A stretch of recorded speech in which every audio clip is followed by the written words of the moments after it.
నమస్తే జీవనరేఖ కార్యక్రమానికి స్వాగతం. నేను శీల. ఇటీవల మనకి ఎక్కువగా కనపడుతున్న సమస్య సంతానలేమి. ఇది ఒకే సమస్యలా కనపడుతున్నా అందరికీ ఒకే కారణం ఉండకపోవచ్చు.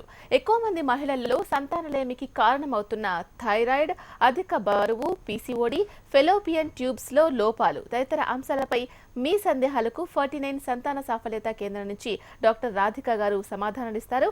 స్క్రీన్ పైన స్క్రోల్ అవుతున్న నంబర్స్ కు ఫోన్ చేసి మీ ప్రశ్నలు అడగొచ్చు. రాధిక గారు నమస్తే అండి. ముఖ్యంగా స్త్రీలలో ఎక్కువ శాతం 90% చూసే ప్రాబ్లం ఏంటంటే సంతానలేమి. దానికి రకరకాల రీజన్స్ చెప్తూ ఉన్నారు, చాలా రకాల ప్రాబ్లమ్స్ ఫేస్ చేస్తూ ఉన్నారు. రెగ్యులర్గా ఎక్కువ చూసేది ఏంటంటే పీసీఓడి. అందరిలో కామన్గా చూసేది ఎక్కువగా పీసీఓడి కనిపిస్తూ ఉంటుంది. పీసీఓడి అనేది ఈ మధ్య కాలంలోనే ఎక్కువైందా, ఫస్ట్ నుంచి ఉందా, అసలు ఎందుకు వస్తుంది, రీజన్ ఏంటి? సో పీసీఓడి అంటే కామన్ వర్డ్లో నీటి బుడగల ప్రాబ్లం అంటాం. నీటి బుడగల ప్రాబ్లమ్స్ ఎందుకు వస్తుందన్నమాట, ఇట్స్ యాక్చువల్లీ కొందరికి జనుపర లోపాల వల్ల వస్తుంది అని మనము చెప్పగలమండి. ఈ జనుపర లోపాల వల్ల పీసీఓడి అనే ప్రాబ్లం రావడానికి ఎవరెవరికి పాసిబిలిటీస్ ఉంటుందో వాళ్ళు లైఫ్ స్టైల్ని కరెక్ట్గా చూసుకోలేకపోతే, ఫర్ ఎగ్జాంపుల్ ఎక్కువ స్ట్రెస్, లేదంటే కొందరికి weight gain because of abnormal food habits, lack of exercise అనమాట. సో ఇలాంటి చాలా కారణాల వల్ల పీసీఓడి ప్రాబ్లమ్స్ అనేది చాలా త్వరగా అంటే చిన్న ఏజ్లోనే వస్తుంది అనమాట. సో అలాంటి ప్రాబ్లమ్స్ వచ్చిందనుకోండి, పీరియడ్స్ ఇర్రెగ్యులర్ అయిపోతాయి. సో పీరియడ్స్ ఇర్రెగ్యులర్ ఎవరికైతే కంప్లైంట్స్ ఉంటుందో వాళ్ళు ఫస్ట్ మంచి డాక్టర్ దగ్గర వెళ్ళి అప్పుడప్పుడే ట్రీట్మెంట్ తీసుకోవడం ఇంపార్టెంట్. తీసుకోలేకపోతే అది ఎక్కువ అవుతూ ఉంటుంది. ఓకే, మరి ఒకసారి అది వచ్చిన తర్వాత ట్రీట్మెంట్ తీసుకుంటూ ఉంటే అది రెగ్యులర్ అయిపోయే అవకాశం ఉంటుంది. కొంతమందిలో ఏమంటూ ఉంటారంటే పేషెంట్స్ ఒకసారి ట్రీట్మెంట్ తీసుకుంటారు, ఒక 6 months తీసుకున్న తర్వాత కూడా మళ్ళీ ఇర్రెగ్యులర్ అయిపోతూ ఉంటుంది. రెగ్యులర్గా అదే ప్రాబ్లం ఫేస్ చేస్తూ ఉన్నాము, టాబ్లెట్స్ వాడి విసిగిపోయామని చాలా మంది బాధపడుతూ ఉంటారు.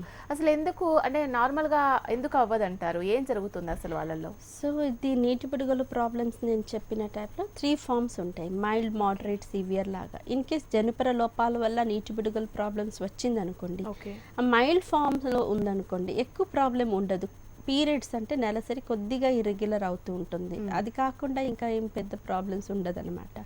సో అలాంటి ప్రాబ్లమ్స్తో సఫర్ అవుతూ ఉంటే దానికి చిన్న చిన్న ట్రీట్మెంట్స్ మనము కరెక్ట్ చేయగలము. ఇన్ కేస్ చాలా ప్రాబ్లమ్స్ ఆల్రెడీ ఉంది అండాశయంలో అనుకోండి, వాళ్ళకి కరెక్షన్ అనేది కొద్దిగా ప్రాబ్లమ్స్ ఉంటాయి. అంటే ఏం జరుగుతుంది?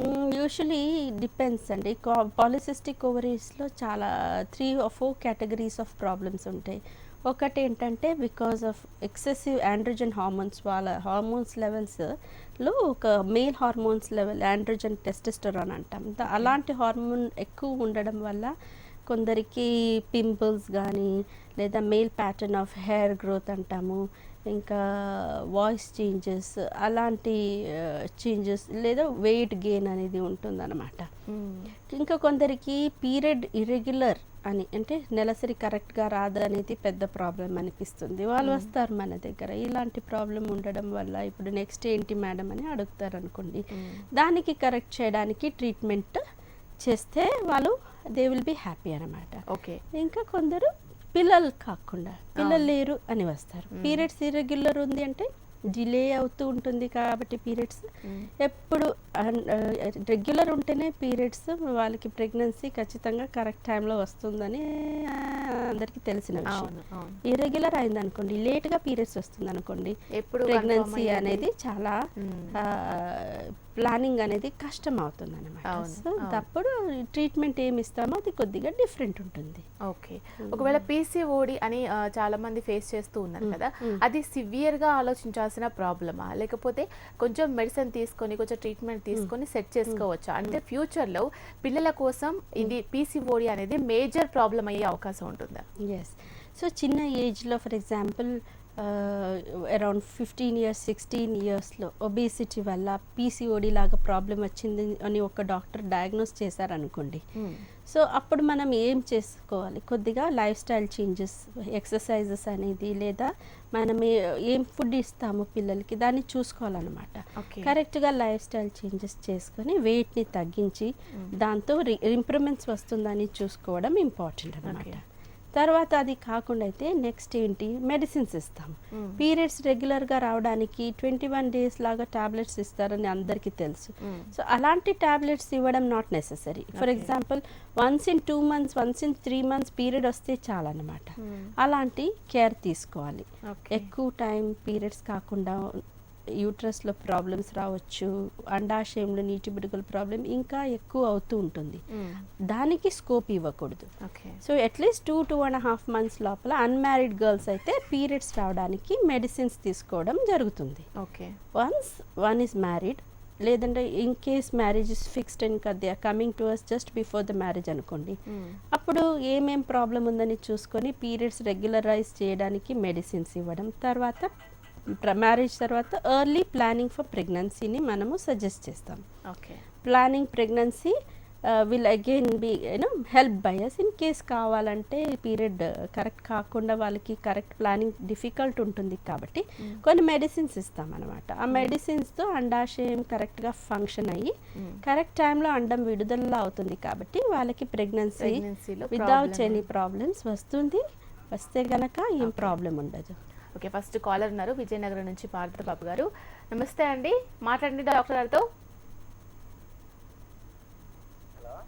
హలో, చెప్పండి మేడం గారు. చెప్పండి, మాట్లాడండి. అదే మాకు రీసెంట్ గా మ్యారేజ్ అయింది. కొంచెం గట్టిగా చెప్పండి. అయితే ఒక 6 months బ్యాక్ అని మేము ఒకసారి బ్లడ్ టెస్ట్ చేసుకుంటే థైరాయిడ్ లో SOTSH అని ఒక టెస్ట్ చేశారు మేడం గారు. హలో, చెప్పండి అమ్మా. అంటే థైరాయిడ్ లో డిఫరెంట్ టైప్స్ ఆఫ్ రకరకాలు ఉంటాయా, లేదంటే మామూలుగా ఏదైనా ఒకటే ఉంటుందా అనేది డౌట్. థైరాయిడ్, సో ఇప్పుడు థైరాయిడ్ ప్రాబ్లమ్స్ యూజువలీ 2 types ఉంటాయి. ఒకటి థైరాయిడ్ అనేది ఒక గ్రంథి అన్నమాట. నెక్లో థైరాయిడ్ గ్లాండ్ అనేది ఉంది. దాన్ని మనము స్టడీ చేయడం by doing a thyroid profile. కొందరికి థైరాయిడ్ హార్మోన్స్ ఎక్కువ ఉంటుంది బాడీలో. థైరాయిడ్ గ్లాండ్ ఎక్కువ వర్క్ చేస్తే హార్మోన్ అనే సెక్రేషన్ ఎక్కువ ఉంటుంది కాబట్టి థైరాయిడ్ హార్మోన్స్ని టెస్ట్ చేస్తే ఎక్కువ వాల్యూస్ వస్తుంది కాబట్టి దాన్ని మనము హైపర్ అంటాం, అంటే ఎక్కువ థైరాయిడ్ హార్మోన్ ఉంది. కొందరికి థైరాయిడ్ హార్మోన్స్ తక్కువ ఉంటుంది అనమాట. Thyroid gland will not be very active వాళ్ళకి. సో అలాంటి వాళ్ళకి హైపో అంటాం, తక్కువ ఉంది కాబట్టి. థైరాయిడ్ ఈజ్ ఎసెన్షియల్ హార్మోన్, చాలా ఇంపార్టెంట్ అండి. ఎలా మనకి ఆక్సిజన్ కావాలో అలాగే full everything in the body actually requires thyroid hormone in correct proportions. In case తక్కువ ఉందనుకోండి, cells will not be just the same as what they are supposed to be. cell activity తగ్గిపోతుంది అన్నమాట. So normal cell functions ఎక్కడైతే maybe గర్భాశయంలో లేదా అండాశయంలో, in case heart, lungs, ఎక్కడ చూస్తే అక్కడ thyroid అనేది నార్మల్ ప్రపోర్షన్స్లో ఉంటేనే proper functioning of the system we can expect. So దానివల్ల మనం ఏం చేస్తాము, ఎవరికైతే ప్రెగ్నెన్సీ కోసం వారు వస్తారనుకోండి, ఫస్ట్ ఒకటి థైరాయిడ్ టెస్ట్ అనేది చాలా ఇంపార్టెంట్ చేసి తక్కువ ఉంటే దాన్ని కరెక్ట్ చేస్తాం, తర్వాత ప్లాన్ చేస్తాం ప్రెగ్నెన్సీ కోసం. అలా చేస్తే ప్రెగ్నెన్సీ రావడానికి ఈజీ అవుతుంది, ప్రెగ్నెన్సీ వచ్చిన తర్వాత అబార్షన్ ఛాన్సెస్ తక్కువ ఉంటుంది అన్నమాట. ఓకే, నెక్స్ట్ వైజాగ్ నుంచి కుసుమ గారు ఉన్నారు, మాట్లాడదాం. కుసుమ గారు నమస్తే అండి, మీ డౌట్ ఏంటో క్లియర్గా చెప్పండి ఒకసారి డాక్టర్ గారికి. హలో, నమస్తే మేడం. నమస్తే అండి మేడం, నాకు ప్రెగ్నెన్సీ వస్తుంది కానీ బేబీ నిలబడడం లేదు మేడం. చెప్పండి అమ్మా. ఫస్ట్ బేబీ 8వ నెలలో ఉమ్మనీరు పోయి డెలివరీ అయిపోయాను. మళ్ళీ సెకండ్ బేబీ 7వ నెలలో ఉమ్మనీరు పోయి డెలివరీ అయిపోయాను. అది ఏంటి మేడం ప్రాబ్లం? ఉమ్మనీళ్ళు పోతున్నాయి కానీ బేబీకి ఏ ప్రాబ్లం ఉండట్లేదు, నాకు హెల్త్ ప్రాబ్లమ్స్ ఏమీ ఉండట్లేదు మేడం. అది ఏ ప్రాబ్లం వల్ల మరి అవుతుందనేది ఏ మేడం చెప్పట్లేదు మేడం. దానికి తర్వాత ఇప్పుడు నెక్స్ట్ ప్రెగ్నెన్సీ కన్నా ఏం ట్రీట్మెంట్ తీసుకోమంటారని చెప్తారని చేశాను మేడం.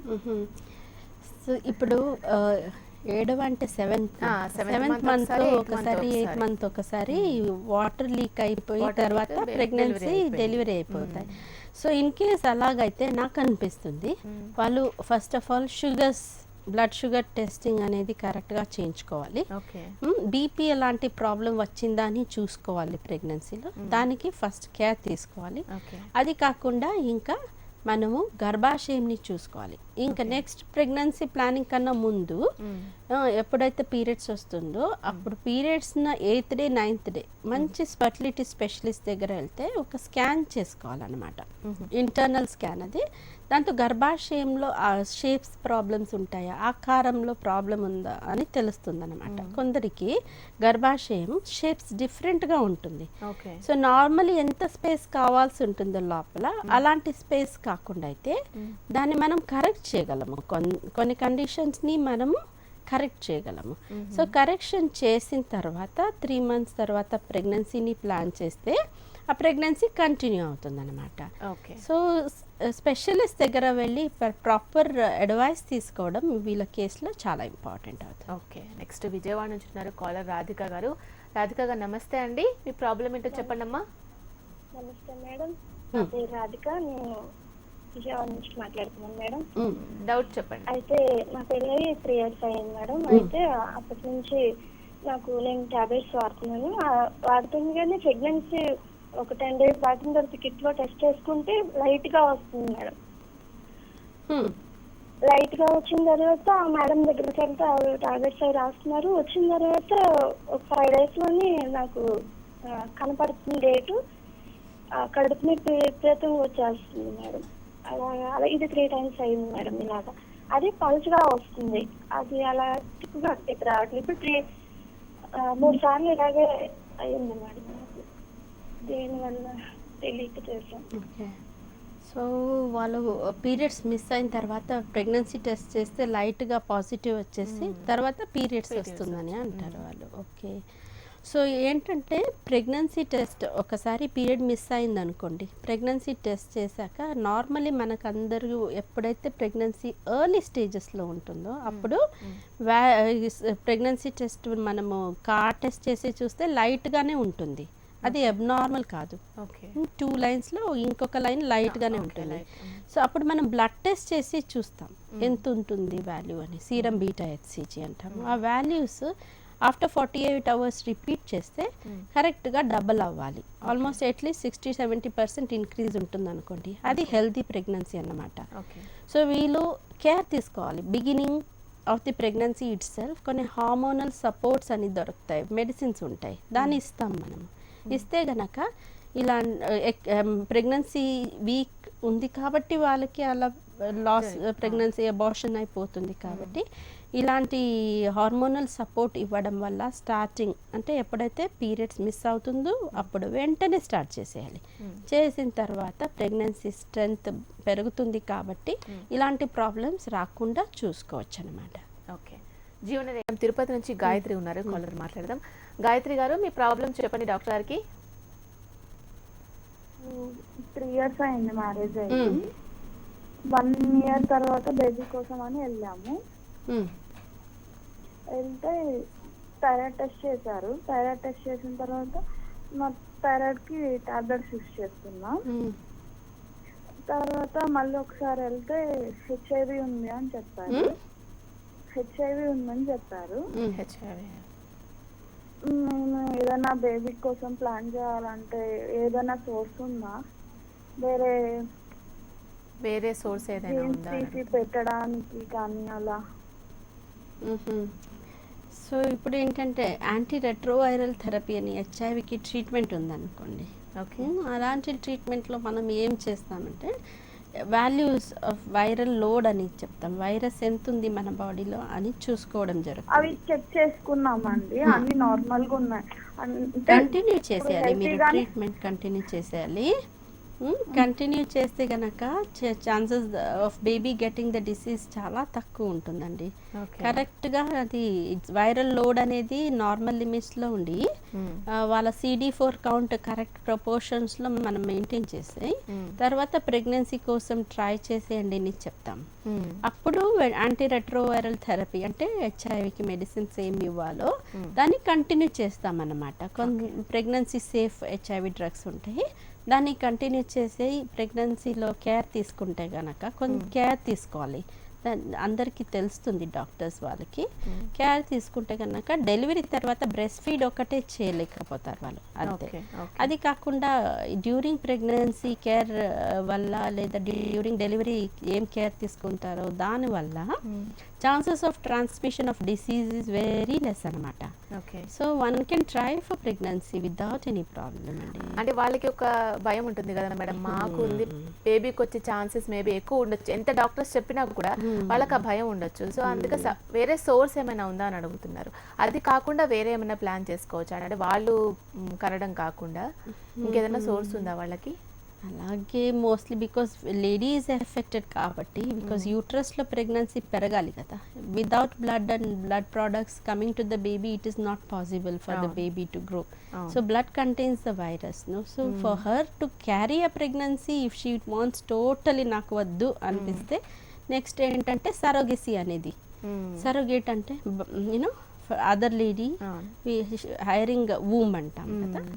గర్భాశయంలో ప్రెగ్నెన్సీ ఎప్పుడైతే మనకు పాసిబుల్ ఉండదో క్యారీ చేయడం, ఆ ప్రెగ్నెన్సీని ఇంకో అనదర్ పర్సన్స్ యూట్రస్ లోపల పెట్టి దానికి గ్రోత్కి ఏం కావాలో మెడిసిన్స్ అని ఇస్తే కరెక్ట్గా గ్రోత్ అవుతుంది అన్నమాట. దానికి సరోగెసీ అంటాము. Surrogacy they can opt for. Okay, next caller Warangal నుంచి రఘు ఉన్నారు. రఘు గారు మాట్లాడండి డాక్టర్ గారితో. రఘు, డాక్టర్ గారితో మాట్లాడండి. చెప్పండి చెప్పండి రఘు, చెప్పాలి మీ డౌట్ ఏంటో. మేడం నాకు 3 years అవుతుంది మ్యారేజ్. ఓకే, నమస్తే. మీ టీవీ చూడొద్దండి, ఫోన్ లో చెప్పండి డౌట్ చెప్పండి. ఓకే, నాకు మ్యారేజ్ 3 years అవుతుంది. సీమెన్ కౌంటింగ్ స్టార్టింగ్ లో 15 millions per ml ఉండే. టీవీ చూడలేదు, అంటే వాడిన తర్వాత ఇప్పుడు రీసెంట్లీ మొన్న 3 months బ్యాక్ ఒకసారి టెస్ట్ చేయించుకుంటే 55 millions per ml ఉన్నాయి. తన స్పర్మ్ కౌంట్ చెప్తున్నారు మేడం. 55 millions ఉన్నాయి మేడం. యాక్టివిటీ 60% ఉన్నాయి. ఫెర్టిలిటీ ఉన్న మ్యాక్సోజా ఎల్లో సాచెట్స్ వాడుతున్నా. ప్రెగ్నెన్సీ కావడానికి ఎంత కావాలి కౌంటింగ్ ఎప్పుడు అవుతుంది అనే డౌట్ వచ్చి అండి. చూడండి, ఇప్పుడు సెమెన్ అనాలిసిస్ అనేది ఒక్క టెస్ట్లో కంప్లీట్గా ఇన్ఫర్మేషన్ దొరకదు. యూజువలీ 2 to 3 times చేసి చూసుకోవాలన్నమాట. సో ఇప్పుడు ఏంటంటే మనము WHO అంటే వరల్డ్ హెల్త్ ఆర్గనైజేషన్ వాళ్ళు ఒక క్రైటీరియా ఇచ్చారు. సో కౌంట్ 40 million కన్నా ఎక్కువ కావాలి. 40 million కన్నా. ఇంకా మూవ్మెంట్ 40% కన్నా ఎక్కువ. ఓకే, రూపరేఖలు చూస్తాం మనము. స్పర్మ్స్లో హెడ్ అండ్ టెయిల్ ఇంకా మిడ్ పీస్ అనేవి 3 parts ఉంటాయి. సో దాన్ని కరెక్ట్గా అనాలిసిస్ చేస్తే మోస్ట్లీ హెడ్ డిఫెక్ట్స్ అనేది తెలుస్తుంది, టెయిల్ డిఫెక్ట్స్ అనేది తెలుస్తుంది. సో డిఫెక్ట్స్ కాకుండా స్పర్మ్ కౌంట్ ఎంత ఉంది, నార్మలీ అది 4% కన్నా ఎక్కువ అయితే కనుక నార్మల్ స్పర్మ్స్ రిపోర్ట్ అని ఇస్తాం. నార్మోజూస్పర్మియా అంటాము దాన్ని.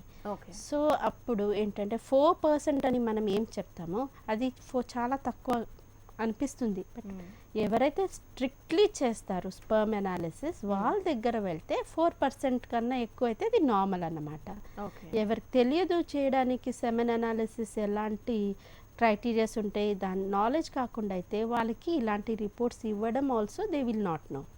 సో ఎక్కడైతే ఫర్టిలిటీ స్పెషలిస్ట్ దగ్గర వెళ్ళి మీరు టెస్ట్ చేసి వాళ్ళు మంచిగా ఒక రిపోర్ట్ ఇస్తే గనక దాన్ని మనము కరెక్ట్గా చెప్పగలము. దాంతో ప్రాబ్లమ్స్ ఉందా కరెక్ట్. సో అందరికీ తెలియదు కాబట్టి ఫర్టిలిటీ స్పెషలిస్ట్ దగ్గర వెళ్తేనే సెమెన్ అనాలిసిస్ అనేది కరెక్ట్గా ఉంటుందని మన ఎక్స్పీరియన్స్ అనమాట. ఓకే, నెక్స్ట్ హైదరాబాద్ నుంచి రాజేష్ గారు ఉన్నారు. రాజేష్ గారు చెప్పండి మీ ప్రాబ్లం. మేడం అది సేమ్ ఇందాకటి ప్రాబ్లం వల్లనే ఆ కౌంట్ తక్కువగా ఉంది మేడం. కౌంట్ ఆల్రెడీ హోమియోపతి వాడుతున్నాము. దానికంటే ముందు అలోపతి వాడాను. అలోపతి కంటే హోమియోపతి బాగుంటుందని ఇప్పుడు వాడుతున్నాను. దానితో పాటుగా ఇప్పుడు ఏదో స్పెర్మ్ కౌంట్ తక్కువగా ఉంటే ICCS సంథింగ్ ఏదో ఉంటుంది మేడం. IVF కాకుండా ఇంకోటి ICIS అని ఉంటుంది మేడం. దానికి ఖర్చు ఎంత అవుతుంది అనేది. ఇక్సీ ఇంట్రాసైటోప్లాస్మిక్ స్పర్మ్ ఇంజెక్షన్ అంటే IVF లాగా మెథడ్, అది టెస్ట్ బేబీ లాగా ట్రీట్మెంట్కి. ఇక్సీ అనేది ఇంకా స్పెషలైజ్డ్ ట్రీట్మెంట్ అన్నమాట. దీన్ని చేయడానికి ఎంత ఖర్చు అవుతుందని వాళ్ళు అడుగుతున్నారు. నార్మల్లీ ఏంటంటే ఇక్సీ అనేది అవుట్ సైడ్ ద బాడీ చేస్తాం. ఇన్ విట్రో ఫర్టిలైజేషన్ అంటే ఎగ్ని బయట తీసేసి స్పర్మ్ని ఎగ్ లోపల పెట్టి ఎంబ్రియోస్ని రెడీ చేస్తాం మనం బయట. Egg will be of the wife, sperm will be of the husband అనమాట. సో రెడీ చేసిన ఎంబ్రియోస్ని వైఫ్ గర్భాశయం లోపల పెడతాం. సో ది ప్రాసెస్లో కొన్ని స్టెప్స్ ఉంటాయి. డైలీ ఇంజెక్షన్స్ ఇవ్వాలి. 8 to 10 days వైఫ్కి ఇంజెక్షన్స్ ఇస్తాం మనము అండాశయంలో అండం పెరగడానికి. అలాంటి ఇంజెక్షన్స్ కాస్ట్, అది కాకుండా ల్యాబ్ కాస్ట్ అనేది ఉంటుంది కదా. ల్యాబ్లో పిండం రెడీ చేయడానికి ఎంబ్రియోస్ని ఎంత ఉంటుంది, ఫెసిలిటీస్ దాన్ని యూజ్ చేయడానికి. So full cost near about మీకు ప్లేస్ టు ప్లేస్ వేరీ అవుతుందన్నమాట. Depends upon the patients body weight also. ఎంత ఇంజెక్షన్స్ కావాల్సింది అనేది మనం అలాగే చెప్పలేము. It is nearly about 1 to 1.5 lakh అని చెప్పగలము. Okay okay. రాణి ఉన్నారండి, కాకినాడ నుంచి మాట్లాడదాం. రాణి గారు నమస్తే అండి. మీ సమస్య ఏంటో చెప్పండి క్లియర్గా ఒకసారి. రాణి గారు ఓకే మేడం, కాల్ కట్ అయినట్టుంది. ఇంకా మీరు చెప్పిన ప్రాబ్లమ్స్ లాగానే థైరాయిడ్ కూడా ఎక్కువగా చూస్తూ ఉంటాము. మీరు అన్నట్టు ఇంతకుముందు హైపర్ వచ్చిన వాళ్ళు ఎలా ట్రీట్మెంట్ ఉంటుందని చెప్పేసి. ఈ థైరాయిడ్ ఒబేసిటీ అంటే రెండు కలిపి వస్తాయా, లేకపోతే థైరాయిడ్ ప్రాబ్లం ఉండడం వల్ల ఒబేస్ అవుతారా? ఈ రెండింటి ప్రాబ్లం వల్ల కూడా సంతానలేమి మేజర్ ప్రాబ్లమ్స్ చూపిస్తుంటుంది అని చెప్తూ ఉన్నారు కదా, అది ఎంత పర్సెంటేజ్ ఉంటుంది? థైరాయిడ్ హార్మోన్ తక్కువ ఉందనుకోండి బాడీలో, మెటబాలిజం అనేది తగ్గిపోతుంది. జీర్ణ శక్తి అంటాం కదా, డైజెషన్ పవర్ తగ్గిపోతుంది. కాబట్టి ఫ్యాట్ ఎక్యుములేట్ అవుతుంది బాడీలో, వాటర్ ఎక్యుములేషన్ అవుతుంది. సో దానివల్ల వెయిట్ పెరుగుతుంది అన్నమాట. సో హైపో ఉన్న వాళ్ళలో హైపో పెరుగుతుంది, హైపర్ ఉంటే మెటబాలిజం పెరిగి వెయిట్ తగ్గిపోతుంది. సో ఒకరు థైరాయిడ్ ప్రాబ్లం వల్ల వచ్చారనుకోండి, వెయిట్ పెరిగింది అనుకోండి, దాంతోనే తెలిసిపోతుంది అనమాట వీళ్ళ హైపోథైరాయిడ్ ఈజ్ నాట్ కరెక్టెడ్. దాన్ని మనం చూసుకొని కరెక్ట్ చేస్తే బెటర్ అని ఒక ఐడియా అప్పుడే తెలుస్తుంది మనకి. So these 2 things, thyroid problem ఇంకా obesity, weight gain, both of them can lead to సంతానలేమి ప్రాబ్లం రావచ్చు దానివల్ల. అంటే అవి రెండు కరెక్ట్ చేయాలి, అంటే ఒబేస్ కరెక్ట్ చేయాలి, ఆ థైరాయిడ్ కూడా కరెక్ట్ గా మెయింటైన్ అవుతేనే సంతానలేమి ఫ్యూచర్ లో ప్రాబ్లం లేకుండా ఉంటుంది. వెయిట్ తక్కువ చేస్తే థైరాయిడ్ హార్మోన్ రిక్వైర్మెంట్ తగ్గిపోతుంది. Any medicine we give according to body weight, same way in thyroid also. So weight of the person తగ్గితే problems of thyroid also will be less and సంతానలేమి problem అనేది రాదనమాట. Okay, so care తీసుకోవాలంటే. Okay, మీరు అన్నారు madam correct గా diagnosis చేసే వాళ్ళ దగ్గరికి వెళ్తేనంటే, ఫర్టిలైజ్ ఎవరైతే కరెక్ట్ గా చేస్తారో ఫర్టిలిటీ సెంటర్ కి వెళ్తేనే తెలుస్తుంది క్లియర్ గా ప్రాబ్లం ఏంటి అనేది. మరి 49 సంతాన సాఫల్యత కేంద్రం స్పెషాలిటీ అదే. మరి మీ దగ్గర ఎటువంటి ట్రీట్మెంట్ ఇస్తున్నారు? It is treatment, personalized care అనేది ఇంపార్టెంట్ అండి ఫర్టిలిటీ ట్రీట్మెంట్స్లో. ఒక పేషెంట్ వచ్చారనుకోండి, వాళ్ళకి కరెక్ట్గా వాళ్ళ ప్రాబ్లమ్స్ ఏంటి అని తెలుసుకోవడం, స్టెప్ బై స్టెప్ ట్రీట్మెంట్ చేయడం. ఎవరికైతే తక్కువ ట్రీట్మెంట్స్లో ప్రెగ్నెన్సీ వస్తుంది అనుకోండి, వాళ్ళకి అలాంటి ట్రీట్మెంట్ ఇవ్వడం. సో వాళ్ళ సైకలాజికల్ సపోర్ట్ అనేది మనం ఏం మెడిసిన్స్ ఇస్తామో దానికన్నా ఎక్కువ ఇంపార్టెంట్ ఉంటుంది.